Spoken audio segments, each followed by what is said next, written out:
cabanga ukuthi konke ofisa ukukuthola kusemundeni yakho, wonke amaphupho, wonke umgomo, omkhulu noma omncane, ulinde nje isinyathelo sakho ukwenza kube yiqiniso. Thatha umoya omude, thulisa ingqondo yakho, bese uqonda ukuthi isinyathelo sokuqala sokudala impilo yephupho lakho siqala ngeyodwa into elula kodwa enamandla, isimo sokuthula. Ngokwemthetho wokudonswa, njengoba kufundiswa othisha abanjengoBob Proctor, isimo sethu somqondo nesemizwa sichaza lokho esikuthokozisayo empilweni yethu. Uma uthula, kuyisithunzi sengqondo lapho izimpendulo zivela khona, iminyango ivulwa, futhi obuningi buhlanganyela ngokwemvelo. Lesi simo sokuthula asikho nje isikhathi sokuphumula, kuyindawo yamandla okudala lapho uhambisana nemibono yakho yangempela futhi uba uzimisele ukuthola okukhona emhlabeni. Uma uthulisa inhliziyo yakho nengqondo, kwenzeka okuthile okungamanga, izinga lakho lokuthinta linyuka, futhi njengoba uBob Proctor eqhubeka efundisa, uthokozisa okukhona, hayi kuphela okudingayo. Uma uphakamisa izinga lakho, uhambisana okuhle kakhulu okukhona, uphumeza ukuzethemba, ukuphepha kanye nokukholelwa okungaguquki ukuthi okudingayo sekukhona. Manje, khumbula, ingabe kukhona okufuna okudala okukhona enhliziyweni yakho, nakuba isikhathi sidlule. Uma kunjalo, thulisa, thatha umoya omude futhi uzizwe uhamba nezo zinhloso. Manje zama okunye okuhle okwenza impilo ibe nemiphumela, bhala phansi izifiso zakho ezintathu ezinkulu empilweni yakho, lezo ofuna ukuzifeza kakhulu. Uma wenza lokhu ngokuthula, uhambisana inhliziyo yakho nengqondo amandla amakhulu emhlabeni. Lezi zifiso ezinzima, ezihlanganiswe nenhloso ecacile, zenza izitatimende ezihlala kakhulu kumhlaba. Kule ndawo, lapho abantu abaningi babelana ngezinhlelo zabo, udala umoya wokuphila ngendlela enothile. Uma uzihlanganisa kakhulu nezifiso zakho, umhlaba uzohlela izinto zakho, abantu abangathandeki bazovela ukuze bakusize, izixazululo zikhuphuka, nezindlela ezivala zikhuluma. Impilo yakho iba lula futhi ivuselela, njengoba othile ungasondela kungenzeka kube futhi ukujikeleza okufanele. Khumbula uzithokoze nokuthola. Okusezingeni lezo zithola into okudingayo. Akukhona nje kuphela ukucabanga kahle noma ukugcina ama-vibrations amahle, kodwa ukuzenzela, ukwenza ngokuhambisana nokukhuthazwa kwakho, ukulandela ukuhamba kwemvelo okuthunyelwa kuwe yi-universe. Uma wenza ngokusekelwe ekuqondeni kwakho nasekuqondeni okujulile kokwazi ukuthi kuyini okumele ukwenze okulandelayo, uphuthuma indlela yakho ukuya ekufezeni. Hlala uqaphele futhi uqaphele izinkomba. Isinyathelo esincane osithathayo, noma yimuphi umphumela owenziwa ngokuzethemba, kukufaka eduze kakhulu kweqiniso ofuna. Ngezinye izikhathi, ukukhuthazwa kufika njengomcabango ocwebile phakathi nobusuku noma njengethuba elingalindelekile elifika. Kule nqubo, i-universe ihlala isebenza kuwe uma uhambisana futhi ulungele ukwamukela. Futhi manje, indlela ethile evame ukungaxoxwa ngayo, amandla okusurrender, ukwazisa ngokuphelele. Ngemva kokubona, ukucabanga, nokwenza, isinyathelo sokugcina nesinamandla kakhulu ukuletha ukuphelelo. Phila ngokuphelele uqinisekile ukuthi i-universe iyazi indlela engcono yokufeza izifiso zakho. Khulula engxenyeni, ukwesaba noma isidingo sokulawula, khululeka nje. Uma ukhulula, uvula isikhala sokuthi i-universe yenza okungakufinyeleleka. Khumbula, uqhakambisa okungcono, futhi akukhona umkhawulo esikhohlweni osingaphakamisa kuyo. Kuyaphuma ngaphandle ngaphakathi kokuthula, amandla akhona ngaphakathi kwakho, alinde ukufaniswa. Kholelwa kahle, landela indlela kumbuso wokuhlala ophezulu futhi ubone ukuguquguquka okukhona kumphumela wakho. Kufanele kube isikhathi ngaphambi kokuthi konke okufunayo kuhamba njalo endaweni ethile. Ukeqala, hlola ukuthi ushisa akufuni. Uma wake indlela isivele ihlonyiwe, futhi konke kuqala ukuvumelana cishe njengomlingo, okwakukhona ngaphambilini okukhuluma ukuthi akwenzeki, kuqala ukubonakala ngokwemvelo futhi kuphumelelayo. Ngale ndlela, awulindi ngokuphazamiseka ukuthi amaphupho akho afezeke, uphonsa impumelelo yakho nokuchuma, ubeka izifiso zakho ezijulile kumsebenzi ongenakubonwa we-universe. Uma le nqubo iphathwa ngokuphindaphindiwe nokholo, iholela emiphumeleni emangalisayo. Manje i-universe iseduze kwakho. Hlela inhloso yakho, hlala phansi futhi ubheke, uvumele umlingo we-quantum field ukwenza okusele. Khumbula, labo abaphumelele ekulawuleni amandla enhloso ephathekayo, abaphili kuphela impilo yephupho labo, kodwa bakha ukugeleza okuqhubekayo kokuchuma nokuchuma. Lolu hlelo oluphinde luhlale luhlonishwe manje lusesandleni sakho. Hlala phansi bese uveza konke okudingayo ukuze uzuze imiphumela esheshayo, eqhubekayo futhi eqinile. Imfihlo yangempela yilena, ingxubevange ephelele phakathi kokubekezela nokuthembela emsebenzini. Ukubonisa izifiso zakho akukhona ukucindezela noma ukusheshisa izinto, amandla amakhulu asendlini yokuhlala phansi nokukholwa ukuthi i-universe isivele isebenza ngokuthanda kwakho. Manje, ngithanda ukwabelana nawe ngezindlela ezingavamile ezibalulekile eziphathwe zibhalwe phakathi kwezinye zabantu abaphumelele kakhulu nabacebile. Le ndlela, ethatha izikhathi ezincane ezivuma kakhulu, ibhalwe kalula futhi ayinanciphiso uma ihlukaniswa ngendlela efanele. Le ndlela isihlaba phansi ngokuhlangenwe nakho, lapho ivuma. Ngingathula qondanisa intondo as. Kholelwa ukuthi izinto ziyaqhubeka ngendlela yemvelo. Hlanganyela umgomo wakho nsuku zonke ngezizathu ezinamandla, ukubonisa okujwayelekile kusiza ukuthi uhlale uxhumene nomgomo wakho. Imfihlo yokuthola izinto ngokushesha isekutheni uzizwe imizwa njengokuthi usuphila enhlanganweni efanele, uthokozisa, futhi uphumelele. Phinda imishado eqhubekayo, ukubonga kubopha okwamanje kanye nekusasa ofuna. Ukubonga hayi kuphela ngalokho okukhona manje, kodwa futhi ngalokho okuzayo, usheshisa inqubo yokubonisa. Bonga nsuku zonke njengoba imibono yakho isivele yenzekile.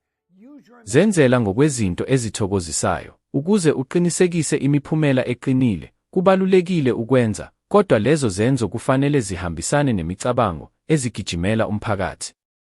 Zibheke ithuba nezinye izimo ezikhona ngendlela yethu, futhi kuphumelele ekuphindeni okuhlanzekile okulekelela kulokho okubhekwe. Hulumisa imicabango engcono ngesikhathi samahala. Okwamanje ngenye isikhathi sokumashini. Izibonelo ezivamile zemikhuba evimbela empumelelweni zihlanganisa, angihle kakhulu, angifanele impumelelo, ukuhweba imali kunzima, uthando lweqiniso luhlala kancane. Lezi zinkolelo azikho izinkolelo eziyiqiniso eziphelele, kodwa ziyizilingo ezenziwe umqondo, izindaba eziphindaphindiwe izikhathi eziningi zibe yinto eqinile empilweni yakho.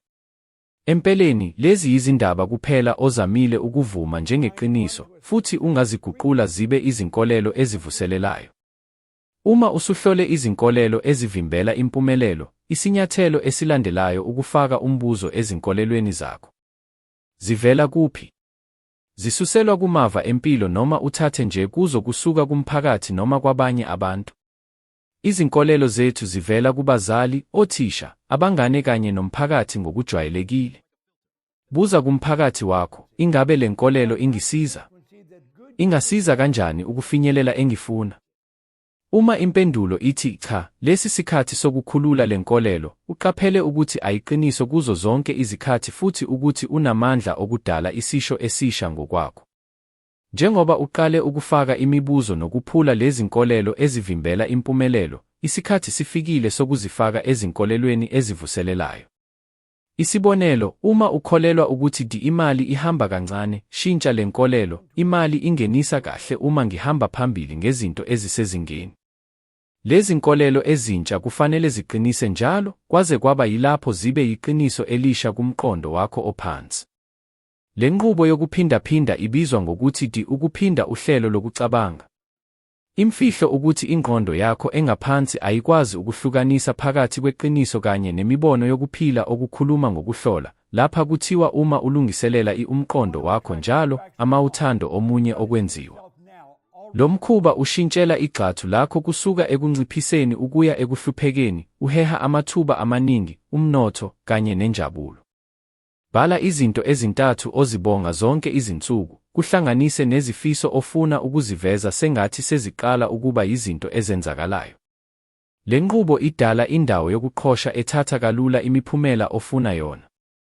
Hlanganisa imicabango yakho, imizwa yakho kanye nezenzo ezivuselelekayo. Imfihlo yokuphumelela ayikho nje kuphela ekucabangeni kahle, kodwa ekuthuthukiseni ukuqondana phakathi kwemicabango, imizwa nezenzo. Uma lezi zinto ezintathu zihlanganisiwe, ungene esikhathini sokugeleza lapho ukugqama kwenzeka ngokwemvelo. Gcina umqondo wakho ugxile ezintweni ezinhle nakweso ofuna, uzizwe uphumelele manje ukuze uphakamise i-vibration yakho, futhi wenze izinyathelo eziphakanyisiwe, uthatha izinyathelo ezihambisana nezinto ofuna ukuzifeza. Uhlanga luphendula lapho usebenza ngokuhlakanipha kanye nenjongo. Itekniki yokuzihlola ebusuku, enye yezimfihlo ezisebenza kakhulu ezisetshenziswa yizigidi zamadola kanye nochwepheshe emkhakheni womthetho wokuthokozisa, ukubhalela ubuchopho obungaphansi ngaphambi kokulala. Lapho ulala, ingqondo yakho ingena esimweni sezingqamuzana zezingqondo ezamukela, ezaziwa njengezingqamuzana zethetha. Kulolu hlelo, kungenzeka ukufaka imicabango nemiqondo ngqo engqondweni yakho.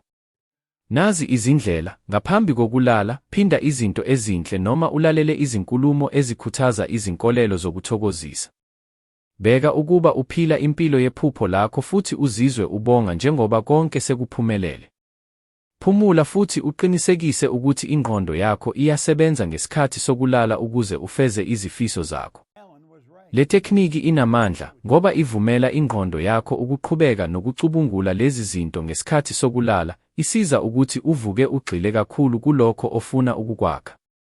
Nokho, abantu abambalwa kuphela abaphumelela ukuphila impilo yokuphumelela, kuyilapho abaningi behlala ezindaweni zomkhawulo. Umehluko usekuphindaphindeni nasekuzinikeleni. Abantu abaningi baqala bejabule, kodwa bayeka lapho behlangabezana nezithiyo, baphosa amaphutha, noma babuyele ezinhlakeni zendabuko.